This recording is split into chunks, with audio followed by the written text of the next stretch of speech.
За сайн байцгаана уу эрхэм сонсогчдоо бас үзэгчдээ манай Sky Live радиог бол сонсдог бас үздэгээр явдаг юм аа. Тэгээ бид нэр өнөөдөр бол гадаадад амьдрах ямар вэ гэдэг цуврал одоо подкастыг хийж эхэлж байгаа юм. Тэгээ өнөөдрийн манай зочноор бол Чех улсад маш олон жил ажиллаж амьдарч ирсэн нэгэн эхчийг урьж оролцуулж байгаа юм. Тэгээд ирээд юусоо удаагүй байгаа. Тэгээд ёстой Яман нэмэр халуун дээр гэдэг шиг энэ хүнтэй ярилцах нь миний хувьд өстой шинхэн хамтдаа яриа байх болоо гэж бодож өнөөдөр зочноо орсон юм аа. За сайн байна уу та? Сайн байна. За та эхлээд өөрийгөө танилцуулахгүй юу?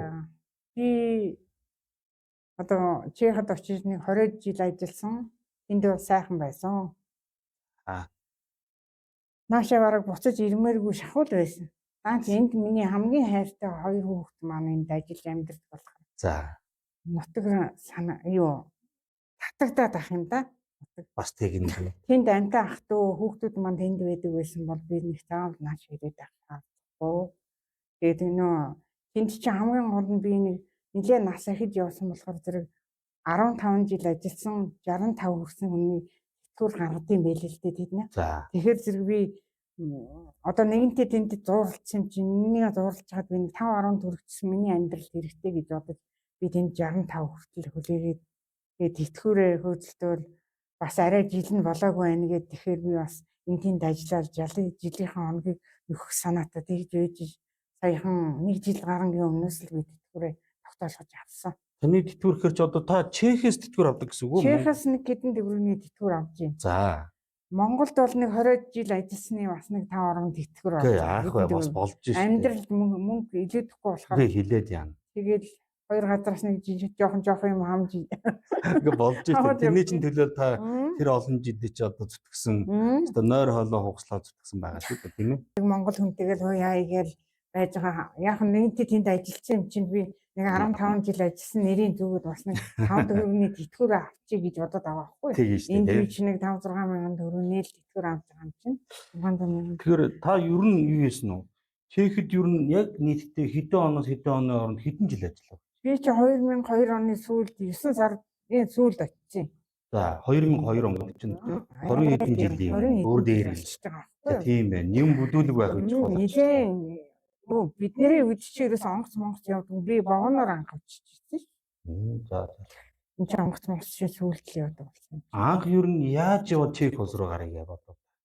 Ер нь Монголд ч одоо 40 гарцсан улсууд бол ерөөсөө хэрэггүй болчихж байгаа юм чинь. Тийм шүү дээ. Хөгсөн гээд одоогоор тэгэл ажилгүй болчиход яаж игээд нэг л гадагшаа явал нэг 5 төгрөг болоод амьдрал залгуулахад хэрэгтэй юм уу гэд хоёр хүүхэд маань оюутан болчихж байгаа юм чинь. Тэгэхээр тэр хоёрт л нэмэр болох гал амхандаа манай ээж интер надад нэг мөнгө өгөөд чи яв.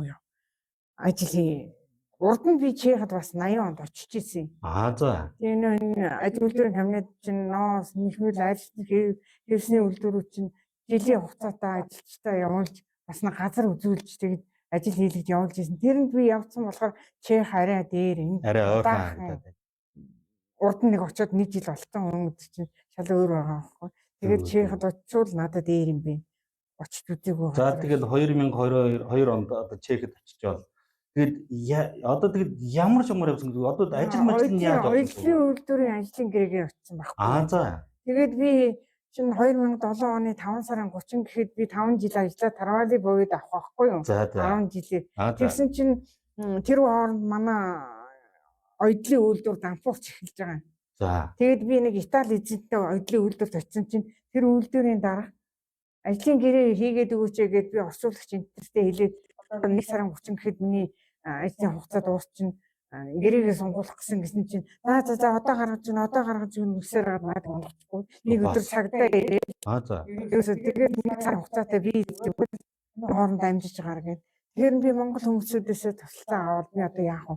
Арай нэг би хөдөлмөрийн чадвар алдчихаагүй нэг хэсгэн ажилчмаар байна гэл тэр үед чинь би 15 жил ажиллаад бас тэтгэврийн насанд хүрэхээр тэтгэвэр авдаг гэдгийг мэдэхгүй явж исэн байхгүй юу? Нэлээд сүүлд болоод тэгсэн чинь вэ та цагаачлалын албанд оч. За. Би зөвсөд. Одоо тэндээс л аргаа бараад хотлооны амтны зааж өгсөн үгийг дураач хэлээл. За ингэж хэлвэл танд ажлын гэрээ өгнө.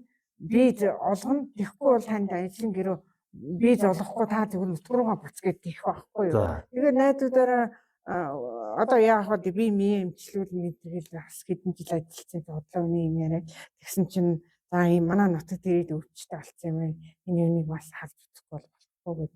Тэгээд надад ажлын юу би зөвсөн л дөө би сар болгон бие сонгуулдаг. За. Тэр цагаан жилийн албанд чинь одоо оргоо дуртаад өөр улс руу энэ төр гараа явчихдаг байхгүй хүмүүс.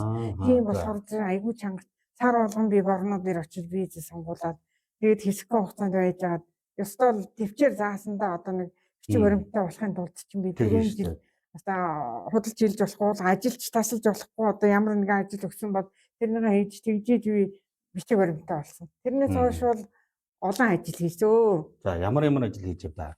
Өөр ерөөсөө одоо ургуулчин модыг чинь ингээд бас нэг суулж зардаг газар байдаг аахгүй листинг мод үржүүлгийн газар. Мод үржүүлгийн газар бас ажиллаж ийлаа. Бүр төмс салжилт. Гэхдээ одоо хүний газар ямар ажил олно хийж одоо 5 шанаг хүртэл угааж ийлээ. Хийгээгүй байхгүй.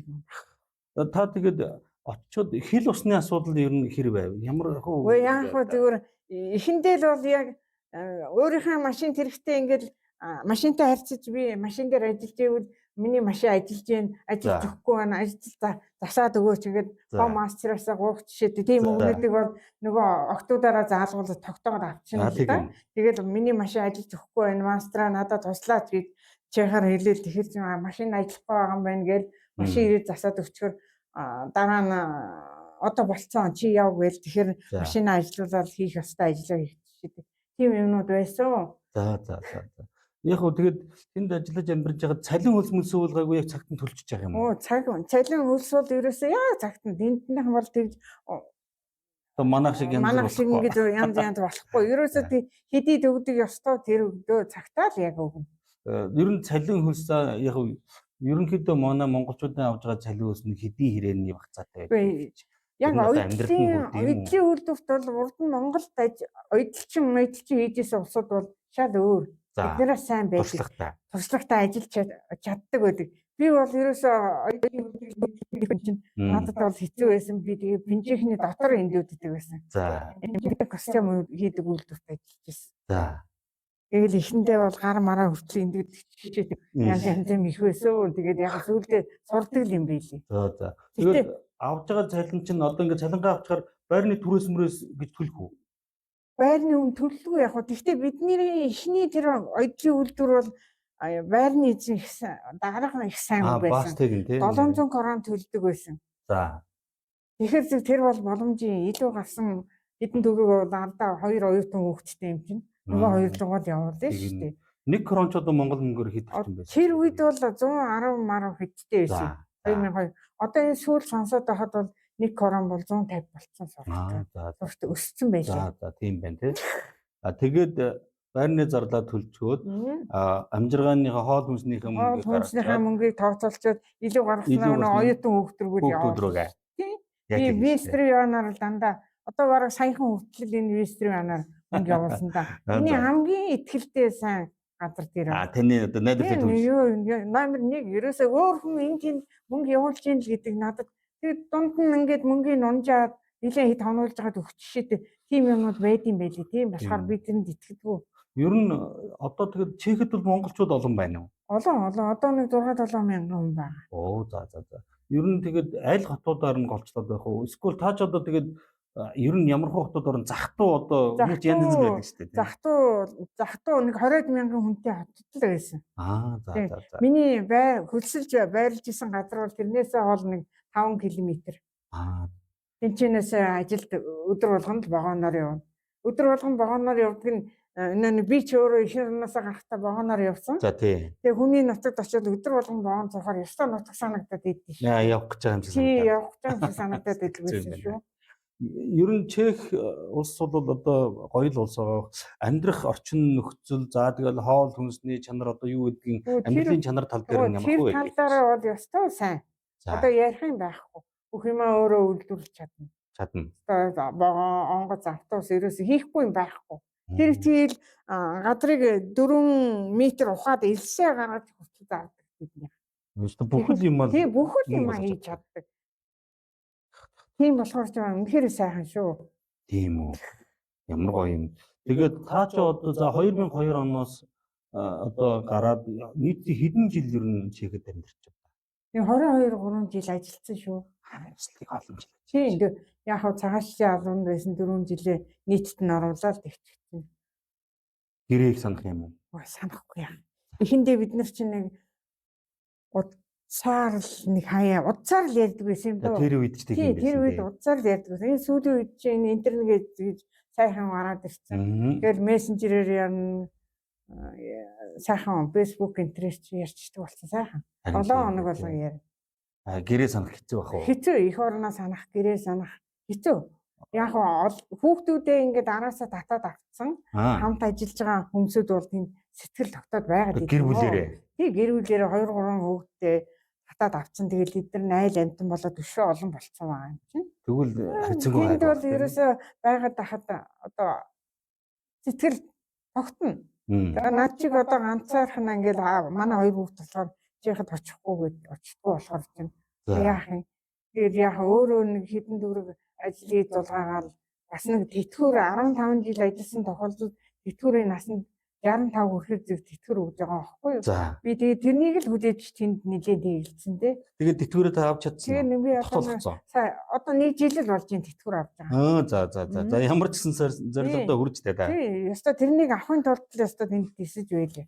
Чехэд байгаа ер нь монголчууд заавал ингээд юм байж. Ер нь бусад монголчууд маань ер нь ямар хөө байдгийг хэр байна, хэр ажил даавн байна. За нөгөө бид нар чинь нөгөө ярьдаг шүү дээ монголчууд ч гадаад очихороо хоорондоо арх дар суудаг, зодоонуудаа хийдэг, асуудал үүсгдэг ингээл итгэлэвддэг мэвдэг ч юм уу. За сайн юу байна, муу юу байна гэдэг тэр талаар нь ярьж. Сайн юм бол байлгүй яг. Манайхан чинь тэнд очихороо ажлыг маш сайн хийдэг шүү. Тийм баг. Энэ сургийн сонсоод байх нь Монголд бол оливтой ажил хийдгүү болохоор. Хүний нутагд бол ерөөсөөс маш сайн ажил. Өшөө илүү цаг ажиллуулж өгөөч мастер би ажилламаар байна л гэдэг. Тийм ажилт сайн. Ер нь дундаж нэг эрэгтэй хүний одоо нэг цалин хацаагаар хэд байх вэ? Одоо та бүхэн чинь зөндөө олон хүмүүс үзэж байгаа гадагшаад явах гэсэн залуучууд мөн ингээд бүгдээрээ бодож байгаа. За би нэг чектчүүл нэг иймэрхүү багцааны цалин авах үндэ гэдэг. Би бол хамгийн сүүлд энэ Бутавагийн 100 Японы 100% хөрөнгө оруулалттай машины үйлдвэрт ажиллаж исэн. За. Тэнд бол сайн, мөнгө сайн авдаг. Манай хүмүүс илүү дутуу цаг өшөө гэр орондоо нэг хийгээд байх ажил байхгүй бид нар. Тийм баг. Байж байгаа мөнгөнийхээ бараг 50% байр хөлслөд төлчдөг. Эхнэр нөхөр хоёр бол нэгнийхээ мөнгийг хоол цааш нь хийгээл нэгнийхээ мөнгөөр байрны мөнгө төлж байгаа шүү дээ. Байр их өндөр үнэтэй. Тийм баг. Байр өндөр үнэтэй. Тэгээ яг тэр Бутавагийн үйлдвэр бол яад юм бэ? Манай монголчуудад сар болгон нэг хүнд бол 2000 төгрөг тарин дээр нь байрныхаа мөнгөнд хэрэглэгээд нэмж өгдөг. 2000 крон нэмж өгч байгаа. Эхнэр нөхөр хоёулаа гэхэд 4000 крон нэмээд өгч байгаа байхгүй юу? Тэгэл тэр чинь бас л хүний амьдралд хэрэг болж байгаа шүү дээ. Ер нь цалин монгол мөнгөөр багцаагаар хэд гэсэн үг үү? Монгол мөнгөөр бол 20 хэдэн мянгаыг авдаг юм аа. Сайн. Бараг 3 сая гаруй төгрөг бараг авчдаг шүү дээ. 3 сая гаруй төгрөг. Тэгээд юу яагаад манай монгол мөнгөөр бодоо. Тэгээд тэрнийхээ бол одоо амьдралдаа одоо амжиргааны зардалтаа зарцуулахад бол цаана хангалттай мөнгө. Хангалттай. Эхнэр нөхөр хоёулаа гэх чинь бараг 7 сая төгрөг байх. Одоо ер нь тэгээд монголчууд ер нь тэнд зүгээр ажиллаад амьдрах нь их байна уу? Эсвэл яг тодорхой хэмжээнд ажил хийж мөнгө төгрөг хурааж жагаад Монгол руугаа буцсан даа гэдэгтэй болчихвол ер нь ямар хуу одоо уурамчилалтай чиг хандлага. Ер нь хүмүүсийн хандлага бол энд манай төвчин тохин живтэйхэн болж чадахгүй шүү дээ. Бас тийм шүү. Тийм болохоор тэнд байгаа улсуудын бодол бол ер нь энд бичиг баримттай болчоод 5 жил ажиллаад цаашаа гарч ажиллая. Үр хүүхдээ л одоо сайн хүн болгоод авъя. Боловсралтай хүн болгоод авъя гэсэн бодолтой л манай монголчууд чинь тэгж ажилтдаг юм да. Яг гоо тэнтэд одоо тэгээд за очихоор чинь үр хүүхдүүдэд татаж авчих болно тийм ээ хүүхдүүдэд татаж авч болно. Насан туршийн хүүхдүүдийг бол бүгдийг араас нь ингээд эхлээд 1-2-ыг аваад дараа нь 1-2-ыг авчихжээ. Тэгэл одоо хүмүүс өр тавьж л хөөрхөн амьд оччих шүү дээ. Нэгнээс л өр тавиал өрөө төлнө хүүхдээ татаж авна. Тэгэл одоо юмыг хослуулж байгаа л амьдраад байгаа даа. Тэгээд өвдөх хэрэггүй л. Тийм бараг өвдөх хэрэггүй. Зөө. Ер нь тэгээд за одоо та 20 хэдэн жил амьдарчлаа гэж бодоход ер нь бас одоо ингээл та хоёр чинь гадагшаа явсан залуучууд хүмүүс их үзэж байгаа тэднэрт одоо хандаж зөвлөж хэлэх юм юу вэ? Одоо энэ дээр анхаараарай гадагшаа явхад энэ нь сайхан байдгийг, энэ хэцүү байдгийг ингээд бодит одоо байдлаар нэг хана сайхан хэлж өгч. Нөгөө манай би тэр үйлдвэрт ажиллаж байхад манай монгол хүүхдүүд бол монгол дээд сургууль төгссөн хүүхдүүд их очтiin байлээ. За хэл муутай да. Ёстой хэл тийм үү? муутай. Яг хэлний сургууль төгссөн хүүхдүүд бол хэл амтай. Тэгээд хурдан ингээд энэ ажил хүнд юм байна. Тэгээд одоо хэл мэддэг хүнээр жуулчлуулаад тэгээд өөр ажил хийгээд ингээд солио явчихдаг. За хэл муутай хүүхдүүд бол асал хэцүү шттэ бүрхээ. Эхэндээ. Эхлээд очиход бол одоо юу англиар одоо ойлголцох уу? Яг хоо англи хэл мэддэг гээд очсон улсууд бас хүн болгон англи хэл мэдэхгүй шүү дээ. За бас тийх байна. Чехээр сайн мэднэ. За тийх байна. Тэгээ яг хоо тэгэл болдгол юм доо. Тэгэл очиод маш хурдтайгаар чех хэл сурах. Хурдтайгаар яг хоо найз нөхдөсөө асуугаад тхийг юу гэж хэлдэг, тхийг юу гэж хэлдэг ингээд асууж байгаад нөгөө үгээ заадгуулаад өгүүлбэрээр яагаад одоо энэ сүүлдээ энэ ухаалаг удас чинь орчуулдаг болцсон юм байна шүү дээ. Монголоор ингээд бичгээр зэрэг чехаар гараад ирэн тэрнийгаа ингээд хэлж чадахгүй бол ингээд харуулаад тэгээд нэг харилцаад ойлголцдог болцсон. За. Тэгээ хүүхдүүд нь сургуульд орчхоор их гоё болчихж байгаа. Яагаад гэвэл хүүхдүүд нь ингээд юм яриад өгөхөр ээж аавдаа ингээд заагаад өгöd идэг байхгүй юу. Тэгээд хэлээ сураад авчт юм байлээ. Хүүхдүүд нь багш тавьчих. Хүүхдүүд нь багш болчихдог байхгүй юу. Тэгээ 2 3 хүүхд сургуульд орчхоор тэр гэр орон чинь тэр чигээр чехаар хүүхдүүд нь хоорондоо яриад. Тийм байна. Тэгээд хэлээ аягүй сайн сурна. Юу. Одоо ингээд Чехэд одоо манай монголчууд бизнес хэрэг хийж байна. Одоо компани байгуулсан ингээд энэ сонсож сая зүгээр оомсны үйлдвэр Монголоос удаагаад оомс нэгж байгаа юм дуулдаж юм лээ. Оомсны ийм хөөрхөн жижигхэн үйлдвэр байгуулсан байр аваад хуваар тарвалын хувьд авснаа дараа хийж болдог байхгүй юу? Энээс бичиг аваагүй байхад бол бас болохгүй. Жаахан ахвалжтай хэл мэддэг хүүхдүүд бол 1 жил ажиллаад 2 дахь жилээс радикал виз гэдэг чинь юу аахгүй ажлын хуваарийн юм эрхэлж болдгийм байлээ. Яагаад гэвэл өс чинь хийчдэг хүүхд байна. Массажны газар ажиллаж исэн хүүхдүүд. Одоо энэ хөмсөг шивдэг энэ төр хүүхдүүд бол тэнд очиод 2 жил ажиллачаад хуваарийн юм эрхэлж болдгийм байлээ. Байр хөсөж яваад байрныхаа мөнгөг өгвөл тэгэл ажлынхаа бус цагаар ийм юм ажиллуулчих болно. Чехэд очисон монгол хүмүүс ер нь за чехтэй нэлээд ажиллаж байгаа. Цаашаа тэгээд нөгөө барууны орнууд руу гардаг нь хэрэг байдаг. Тэр нь боломж нь нэр байдаг. Тэгээд одоо хамаагүй би бас ярьж байна. Ер нь яг хөө тэгээд монголчууд нь туслаад гардаг юм би. Гараад тийшээ очиод нэг 4 жил болж ижил бичиг баримттай болно. Яг цагаатчлын албанд аваач гэж байгаа байхгүй юу? Та ингээл 20-од жил одоо ингээд чехэд ажиллаж амьдарч л дээ.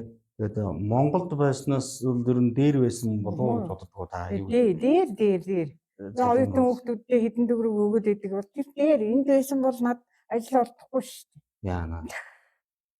Тэгээд 40 нийлэн гарсан улсууд ямар ажил олдох? 20 хэдэн жил ингээл яваал. За яг дунд ганц нэг удаа ярьсан байх. Манай Монгол улсын хөгжил танд ер нь ямар хуу санагдаж байна? Байдал ямар хуу байна? Яг одоо гадаадд олон жил болсон хүний нүдээр харахад манайд бол би бодоод байхад энэ хот төлөвлөлт гэдэг юм манайд байдгүй юм шиг надад санагдав. Тэнд дутаан л тэнд нэг газар зараад энд нэг газар зараад ерөөсө газар нутаг байхгүй ш бид нэр мөрөөр нутагтай байж энэ чинь сайхан зайтай. Миний гараж хүүхдийн тоглоомын талбай одоо тийм юмнууд байхгүй ингээл шавлд болоод нэг ажил хийгээл энэ орон сууц өрчөөд ерөөсө гадна товчлолт их заваа юм байна. Тийм үү. Одоо энэ чулуунуудыг ингээ гаргаа хийсэн байх юм. Тэг чинь газрын ухаж байгаа газартай чулуугаа болчиход шороогоор нөнгөлчих болно шүү дээ. Тийм ээ. Тэгэл үр цацчих. Тэгтэл болчих юм чинь тэхгүй ингээл авзалгаа хийж байна. Надад одоо тэр бол үнхээр сэтгэл эмзэглүүлсэн л санагддаг. Улс маань тэгээд тэгээ хөгжиж л байгаа хөөхтэй. Одоо бүр хуучин 60 хэдэн оны хажууд бол хөгжиж байна л та. Гэхдээ юмаа сайн чанартай л хийхгүй байгаа юм шиг надад санагддаг. Тийм үү. За өөр танд одоо хэлж ярихаар зүйл юу байна гэж. Одоо би тэнд очиж байгаа хүүхдүүд бол орос хэлийг голох юм байхгүй. Бид нэр орос хэлийг бол сурчсан байхад чехэд очихд бол чехийн хэлний 50% нь орос хэл. Словак. За баярлалаа. Ингээд өнөөдрийн манай нэвтрүүлэгт манай ихч маань за нэрийг бол одоо та нэрээ хэлэх үү хэлэхгүй юу? За нэрээ хэлмээргүй байна гэсэн тийм учраас манай өнөөдрийн Чех улсад маш олон жил 23 жил ажиллаж амьдарсан миний ихчтэй халуун яриа өрнүүлээ. Та бүхэнд бас таалагдсан болоо гэж бодож байна. Бидний урилгыг хүлээж авч халуун яриа өрнүүлсэн ихчтэй баярлалаа. Танд тэгээд эрүүл байгаарай гэж хүсье. Бас олон жил одоо өстө өвдөхгүйгээр ажиллаж зүтгэж ямар ч гэсэн тэтгэврээ тогтоолгоод авцсан. Одоо нэг ямар ч гэсэн өстө хоёр хүүхэдтэйгээ халуун ам бүлээрээ сайхан амьдарч байгаа учраас танд бас ажралтай сайхан амьдраарай гэж ерөөдөө. За баярлалаа. За баярлалаа эрхэм үзэгчдээ. Та бүгд маань манай дараагийн дугаарыг хүлээж авч үзээрэй. Өнөөдрийн ярилцлагууд ингээд үгээр өнгөрүүлж байна. Баярлалаа, баяртай.